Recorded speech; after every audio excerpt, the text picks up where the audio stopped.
আমি সমন্বয়ক মায়ের ডাক।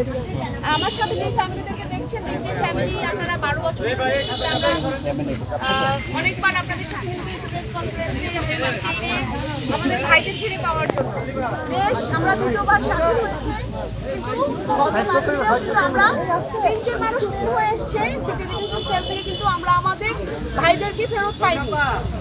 আমরা জানতে চাই আমাদের ভাইদের কি হয়েছে। তো আমাদের নতুন যে উপদেষ্টারা এসছেন তাদের কাছে অনেক আশা, কারণ আমরা একটা অনেক নতুন বাংলাদেশের মধ্যে আছি, আমরা একটা পরিবর্তনের মধ্যে আছি।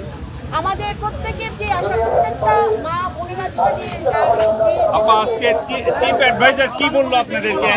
আমাদের 3টা দাবি ছিল, 3টা কথা ছিল, যেন যারা এই অপরাধ করেছে জিয়াউল হাসানের মতো তাদেরকে অ্যারেস্ট করা হোক 24 আওয়ার্সের মধ্যে, তাদেরকে জিজ্ঞাসাবাদ করে গুমের ঘটনাগুলোর সত্যটা আমাদের পরিবারের কাছে অফিসিয়ালি দেওয়া হোক, এবং প্রত্যেকটা আয়নাঘরের মতো যে গুম করা হয়েছে বন্দী তাদেরকে মুক্ত করে দেওয়া হোক, স্বজনদের কাছে যেন তাদেরকে ফিরিয়ে দেওয়া হয়, এবং প্রত্যেকটা কেসকে, প্রত্যেকটা ঘটনার যেন বিচারের আওতায় আনা হয়।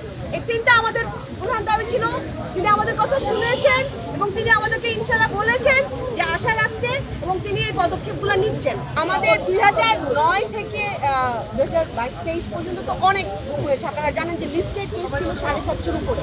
তার মধ্যে কিছু মানুষকে কোর্টে প্রডিউস করা হয়েছে, কিছু মানুষ আপনারা দেখেন কি হয়েছিল, মারুফজামান ভাই এক্স অ্যাম্বাসেডর, তারপরে মোবাইল নামান তো ভাই আপনার একটু ভাইয়া, তারপরে আপনারা দেখছেন সালাউদ্দিন সাহেবের গত কিছুদিনের মধ্যে যে ব্যারিস্টার আরমান ভাই এসছেন, এরকম আরো 3 জন। তো এই যারা এসছেন ফেরত, তাদের কাছ থেকে আমরা জানতে পারি কি অবর্ণনীয় তারা ছিলেন, এরকম এই সিকিউরিটি টর্চার সহ্য করেছেন, এবং তাদের কাছ থেকে আমরা কিছু জানতে পারি আরো মানুষ আছে। সেই মানুষগুলোকে আমরা জীবিত ফ্যামিলির কাছে ফেরত চাই।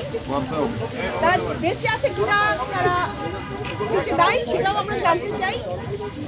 জিয়াউল হাসানের মতো যেই অফিসার, যে কমান্ডিং অফিসারগুলো ছিল, সবাইকে অ্যারেস্ট করা হোক 24 আওয়ার্সের মধ্যে, বিচারের আওতায় আনা হোক, জিজ্ঞাসাবাদ করা হোক, জনসম্মুখে তাদের অফিসিয়ালি করা হোক যে এই তাদের সাথে কী করা হয়েছে। অ্যারেস্ট করার পরে হ্যাঁ অবশ্যই এটা একটা অনেক বড় মানবাধিকার লঙ্ঘন। এতদিন মানুষকে ইলিগাল কাস্টডিতে রেখে দিবেন, টর্চার করবেন, আবার করবেন, হত্যা করবেন, আপনাদের মন মতো হবে না। তো এটা সামগ্রিকভাবে একটা বড় একটা কেস আমরা করতে চাচ্ছি।